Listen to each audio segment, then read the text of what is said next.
Hello everyone, my name is Gayle M Irwin and I'm a sweet contemporary romance author. I started my author journey almost 5 years ago, and I'm here today to share some of my stories with you, but also to let you know that one of the reasons why I became an author is I chose to have my stories incorporate pet rescue and adoption. That is something that's very close to my heart. All of my pets are rescued and adopted animals. And I adopted one in particular that really touched my heart because his story is that of a puppy mill survivor. A puppy mill is a backyard breeder, one who really just sees dogs as money. And unfortunately, there are many of these groups and individuals throughout the United States and really beyond. So Jeremiah's story, Jeremiah is my rescued former puppy mill dog, and his story is one that I incorporated into my very first pet rescue romance book. It's called Rescue Road. And so the dog that you meet, of course there's actually many dogs in here, but the primary character dog that you meet when you read this book is based on my dog Jeremiah. So I'm going to read to you from this story. It does happen to be my very favorite, I guess maybe because it's my first story, my first romance story, and it does feature Jax, who is really Jeremiah. Jax is the name of the dog in the story. Jeremiah is my dog that Jax is based on. So I want to read to you from the second chapter of the book. This is after my two primary human characters have met, but they meet again in this chapter as well. But this will give you a little bit of an idea about how I feel about rescued pets based on my primary female character, Rianne. So chapter 2 from Rescue Road. Rianne stood on the porch of the mid-century ranch house. Cup of coffee in hand, she watched the blazing orange sunrise. Streamers of light cascaded on the mountains west of the property, casting a rosy glow on the rocks and patches of snow on the higher elevation. October's morning danced with the browning grasses of the nearby pastures as touches of frost shimmered on the tan sprigs surrounding the house. Overhead, a flock of Canada geese in traditional V formation honked as they winged their way south. Rianne observed them and whispered aloud, "We have something in common. We're starting over." Her body shivered from autumn's chill, coupled with a wave of nervousness. She sighed as her gaze returned to her surroundings. "Sure wish you were here, Grams," she said, her voice still low. "This was our dream, to come here together and to make the sanctuary a reality.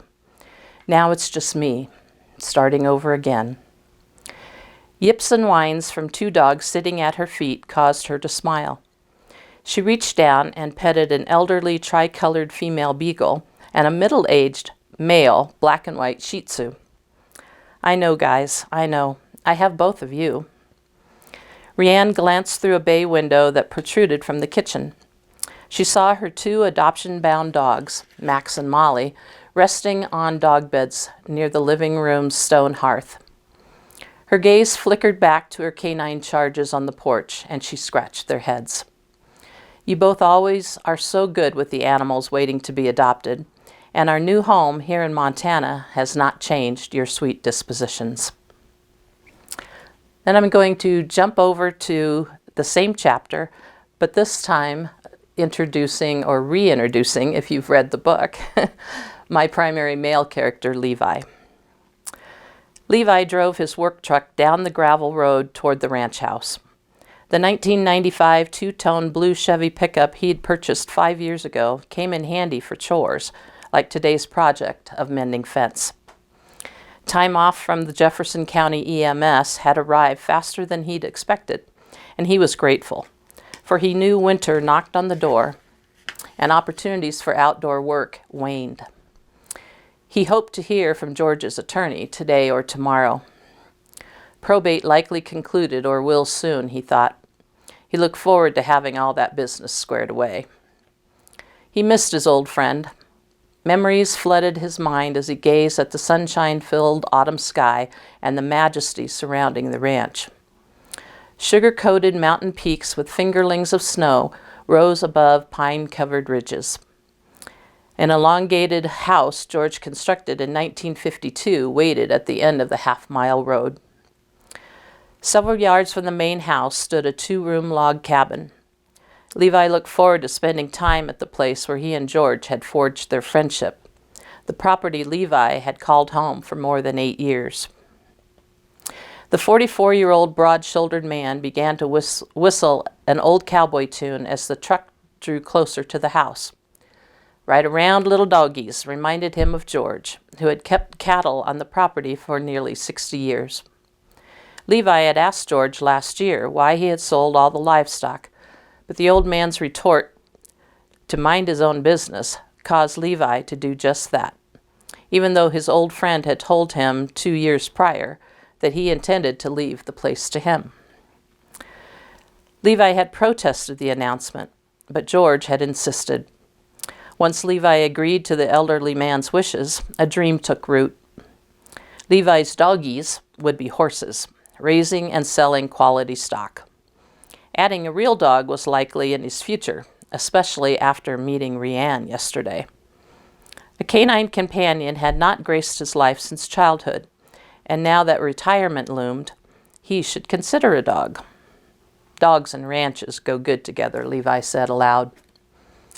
He pondered her suggestion of a mascot for the EMS department. That idea had intrigued him yesterday as well, and he had conducted some online research, and he hoped to have a chance to talk with her more about that possibility soon. Her smooth oval face also popped into his brain. Levi smiled. He'd been startled to see her and the dogs as he'd rounded that final corner of the trail yesterday, but he soon warmed toward the woman. Something about her. As he drove closer to the ranch house, Levi noticed a small red dual-cab pickup parked near the building. His eyes squinted. He remembered seeing a similar vehicle at the Twin Bridges campground yesterday. He parked near the truck. Who in the world could this be? He murmured as he exited his pickup. He looked at the license plate. He didn't remember George knowing anyone from Washington State. He saw a heart-shaped sticker on the side. Levi scowled. He meandered to the driver's side and saw the Rescue Road emblem. Can't be, he muttered. He looked up when he heard the front door of the house slam. He stared. What are you doing here? He and Rianne asked simultaneously. Rianne could not believe her eyes. Left hand on her hip and straw broom in her right, she glared at the man she had met yesterday. Well, she questioned, looking Levi in the eye. Answer my question. What are you doing on my ranch? Your what? Your ranch? This is my land, he snapped. Unless your last name is Kelly or McAllister, I don't think so. Levi stalked toward the front porch. Rianne took a step back. She looked into his smoldering gray eyes as he said, George Nelson left this place to me. Just who are you to come claim that it's yours? Before she could respond, he rushed on. Are you related to George? I didn't think he had any kids or grandkids. Are you a niece or something? Rianne shook her head. I didn't know Mr. Nelson. I'm the granddaughter of Mary Martha McAllister. She was born here, in that log cabin over there. She pointed to the 2-room dwelling to her right. That's my house, Levi said. She detected a curt tone and she responded in kind. I don't know why you keep saying you own this property. That cabin, this place, has been mine for nearly 4 months, and it was in my family for 2 generations. I'm just now getting here after settling the back taxes. Levi's face blanched. Back taxes? What are you talking about? At that moment, his cell phone rang. She watched him pull the device from the back pocket of his jeans. He turned away from her. Mr. Williamson, yes, this is Levi Butler. You have news for me? He paused in his conversation, then slowly said, I see. Rianne continued to observe him. He gradually turned toward her. His eyes darkened and his teeth clenched. Rianne took a step back, holding the broom in both hands. I'll swing this thing at his head if he takes one more step. Yes, I've met her. In fact, I'm looking at her right now. His icy statement sent chills up Rianne's spine. So there's an introduction to Rescue Road, the very first novel in my pet rescue romance series. As I said before, I still really love this book. It will probably always have that special place in my heart because it was my very first one that I wrote. And as I mentioned, my Jeremiah is Jax in this story. Black and white Shih Tzu that came from a puppy mill, was rescued by an organization in Nebraska called Hearts United for Animals, and then a year later adopted by my husband and I. We love Jeremiah very much, and he has really come into his own since coming to live with us. You know, January 24th is National Make a Pets Day. And I love that because it really brings and showcases the need for pet rescue and adoption. Whereas there's something that all of us can do to help pets, whether that's adopting, being a foster family, donating, whether it's money or supplies that a rescue or shelter needs, volunteering, walking dogs, playing with cats, helping at events. But you know, making a pet's day shouldn't just be one day out of a year. It should be every day. And there's something that each of us can do, whether it is adoption or simply getting the word out about the importance of pet rescue and adoption, and sharing social media posts by different rescues, volunteering for them in some way, donating blankets. There's just something that we all can do, because I recognize that not everyone can adopt, and we certainly can't adopt every single time we see a posting about a dog or a cat, a hamster or a bird, even a turtle or a snake that needs a new home. But I just want to encourage you all to make a pet's day in some way, not just on January 24th, but anytime you possibly can. How do I intend to make a pet's day? Well, I do that all year long, actually.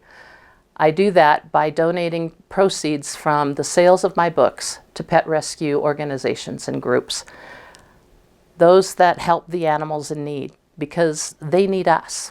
And so one way that I can help them is by giving a percentage of my sales back to help those organizations.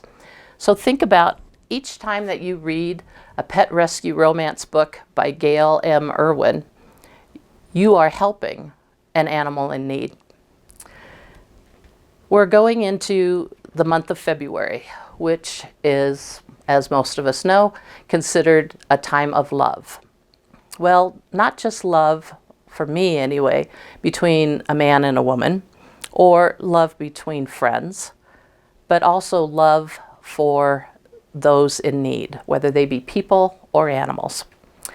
So I'm going to end this little video with another story from my most recent book called In the Shadow of Mount Moran. This is another in my pet rescue romance series based in the Yellowstone area. Rescue Road is based in southwestern Montana, and In the Shadow of Mount Moran is based in western Wyoming in the Grand Teton area. This was my Christmas book for 2023. And it also has a bit of pet rescue and adoption. A lost dog is found. So I'm going to read from chapter 3, when Nick and Rachel find a dog that has been lost for a few months. Rachel actually thinks it's a wolf at first. It's a husky, so some people can mistake huskies and wolves because, well, huskies look a lot like wolves. But she doesn't know right away that it's a dog. So she has been out cross-country skiing, and Nick is an adventures coordinator who picks people up and takes them out to do different adventures in the area. So this kind of picks up after Nick has gotten her into the van. The van sputtered and lurched. Rachel clung to the seat in the front of her with both hands. I probably shouldn't have shouted at him. Likely scared the poor guy. Yet she couldn't contain her excitement. Almost a decade had passed since she had observed a wolf in the wild. In fact, nearly 5 years had gone by since she last visited Grand Teton and Yellowstone National Parks, even though both were only a few hundred miles from where she lived. All the problems with her now ex-husband had kept her from enjoying so many things that she used to do. Those things that they had done together. With the divorce now finalized, Rachel looked forward to enjoying these types of activities and more. "You okay?" "Yes," she whispered, unsure why she kept her voice low. It just seemed right, like this moment was sacred. And to Rachel, it was. "Do you see it?" she murmured. "I think so. Let me grab the binoculars." She glanced at Nick and saw him take a pair of the looking glasses from the glove box. He raised the binoculars to his face. Rachel again looked out the window. She no longer saw the dark mound of fur. "I think it went back into those trees," she muttered. "Did you get to see it?" "Briefly," Nick responded. "Am I right? Do you think it's a wolf?" "Could be, but I did just see it briefly, like I said," he answered. "Well, what else might it be? Black and gray like that?" Nick shook his head. "Not sure. Well, wait a moment." "I see it again," Rachel interrupted, and she nearly jumped out of her seat. Nick quickly put the binoculars to his eyes. Rachel envied him and longed to have such telephoto lens through which to view. Then she remembered Nick's camera equipment. She rushed toward the front of the van and saw an elongated case behind Nick's seat. She reached down to unzip the bag, but felt a large hand grip her wrist. "Hey, what do you think you're doing?" Nick's firm voice and grip stopped her. "You have a telephoto lens, right?" "Yeah, but you don't have permission to—" "I want to see the wolf." "Here, take these. I have another pair of binoculars." He shoved the ones from his hand into hers, and she began to focus the lenses. She noticed Nick pull out another leather case from under his seat. Upon focusing the binoculars, Rachel steadied her grip, and as the animal came into view, she breathed and murmured, "Oh."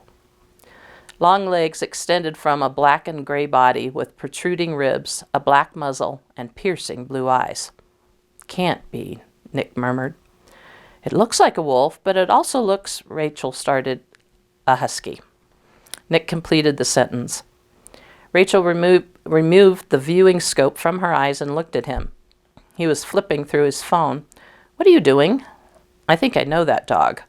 "Dog? You really think that's—" "I don't believe it," Nick murmured. What is it?" Rachel asked. He looked at her and responded, "A husky that's been missing for more than a month." "A missing husky?" Nick nodded. She stared at him, and then he showed her his phone. The photo showed a poster about a missing dog, a black, silver, and gray husky with the words "Reward" printed in bold. "The dog was part of a sled racing team here in early November," Nick said. "After the musher stopped to check a blade on the sled, somehow he went unconscious, and when he woke up, the dog was gone. People gave up on finding him, certainly of finding him alive." Rachel looked through the binoculars again. The animal sat on its haunches, staring at the vehicle. She felt a shiver down her spine as her eyes met with the silver blue of the animal's. "I remember that story," she said, still observing the dog through the binoculars. "The husky's name is London." "That's right," Nick said. "You, Ms. Baker, have located the dog, and he's still alive." Another shiver filtered down her spine. She glanced at Nick and found him looking at her with what seemed like admiration. "We both found him," Rachel said.